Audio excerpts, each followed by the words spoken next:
Hi guys, this is Anthony from Invictus Education. Today we'll be looking at the 2019 new TOK titles, okay? So let's look at the 6 essays, okay? And we'll see which one might be easier for you guys to approach and finish the essay on, alright? So let's look at the first one. In the acquisition of knowledge, the responsibility for accuracy lies with the user, not the producer. Alright, so this is the first one. And you have to look at using two areas of knowledge to answer this question, just like most TOK questions. So this is one where they actually specify using 2 AOKs. Alright? This feels okay, but let's look at the second one. Okay? Each human being is unique, unprecedented, unrepeatable.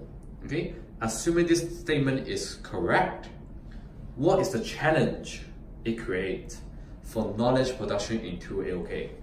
This is pretty interesting. It's unlike the typical TOK questions, alright? But you know, this might not be that easy to do, alright? So, the third one, shared knowledge changes over time. Does this fact undermine our confidence in current shared knowledge, okay? This is pretty good. First of all, it does not restrict which AOK or how many AOKs to use, alright?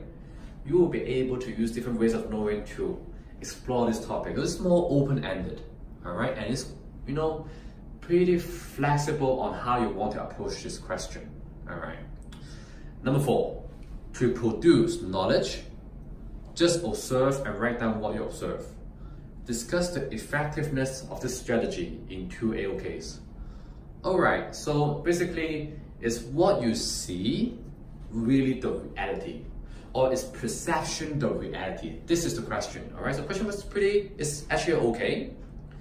Now, but let's look at question 5. This is pretty interesting. Is there a trade-off between skepticism and successful production of knowledge? Now, for this question, let's look at what skepticism means first. Okay? Basically saying that absolute knowledge is impossible. It's discussing the fact that whether all knowledge are relative, whether you're creating it or whether you're receiving it. So basically, there's always a doubt.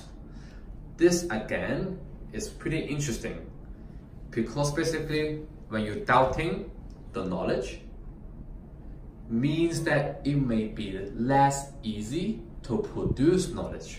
Alright, so again, interesting question. But number 6, the pursuit of knowledge is not merely about finding truths. It is about finding significant truths. And then you have to discuss this quote from Magnus. Okay, so right now, you guys will all be, you know, struggling, like, which one should you do? Okay, so I will give you guys some help, and you know, remember to subscribe to our channel because we release a lot of IB related videos for you guys. Okay, so let's look at what we have prepared. Alright, so we have 2 pages, and before you focus on the first page, we can use this to help us. Alright, think about the AOKs you guys might be more familiar with. Okay, some people may be good at history, mathematics. Some people like me, I focus on science, human science. Some IKS or religious knowledge systems, all right? So first review and think about which question may relate to yourself, okay? It has to be personally engaging, right? So let's look at the first theme, okay? In our first essay, we could consider some difference. First of all, the difference between accuracy and precision. For those who are science students, they know the difference, okay?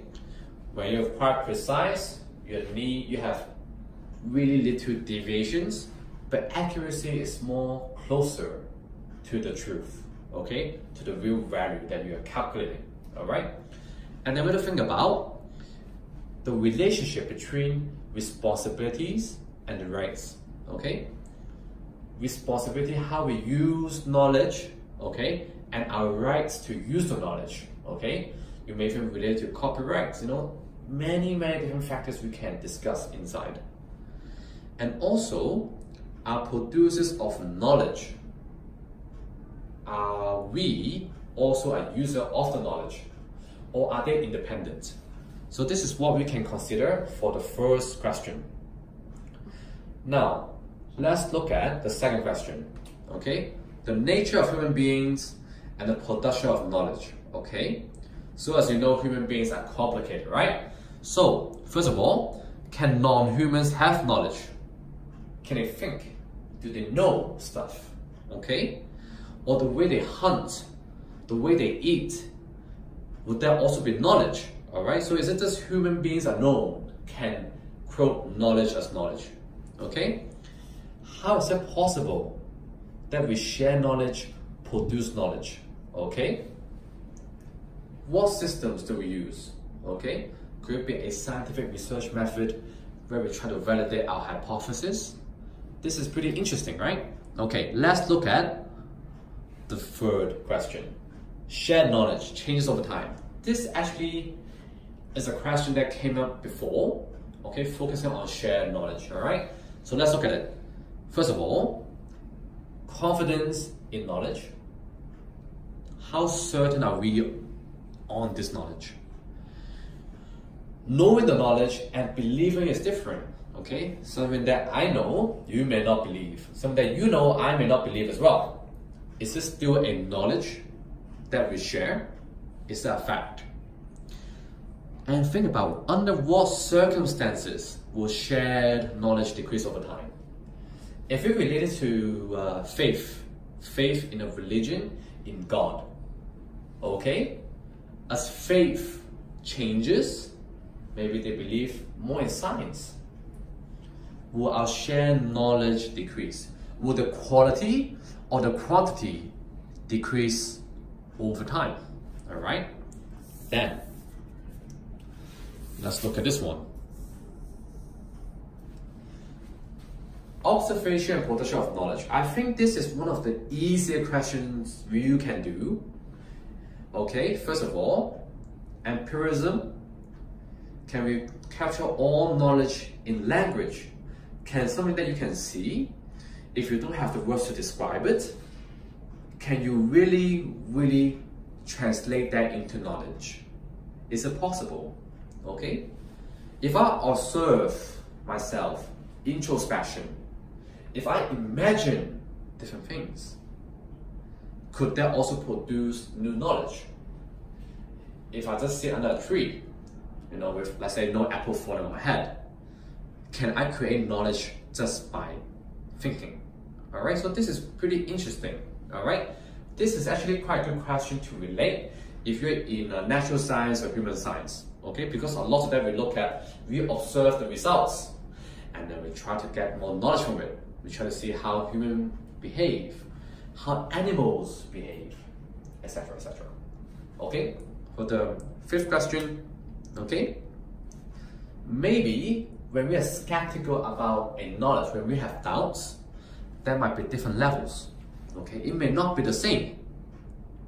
So, in this case, is it an irrational or rational form of skepticism? If it's something going against my own preference, going against my own liking, hence I doubt the knowledge, okay? Or maybe I doubt the knowledge because with my own limited experience, I was not actually able, okay? I was not able to actually believe in it. I don't want to believe in it. Is it proper skepticism, or am I just fooling myself? So in other words, when we are uncertain about some knowledge, doesn't mean that I cannot believe in it, or I cannot produce it, or I can produce knowledge. I experience some kind of phenomenon, and I produce knowledge from it even though I don't believe it. Interesting, right? Now, for the last one. For the last one, knowledge and the discovery of significant truths. All right? So here again, we have to discuss, are there any difference between theoretical and practical knowledge? Is non-trivial truth the same as a significant truth? But what is a significant truth? Something that you have proven? Hard to say. Okay, so hence, is significance a relative concept for people? This is pretty interesting. So again, those are what we have prepared. So for some people, maybe after watching this video, you're even more confused which one to choose. I'm not sure. But maybe for some people, you have gained some new insights. Alright? And related to your own areas of knowledge, ways of knowing. And with our help, maybe you can build a beautiful TOK essay. Alright? So thank you for watching, guys. Stay tuned to our channel, and I'll see you guys soon. Cheers.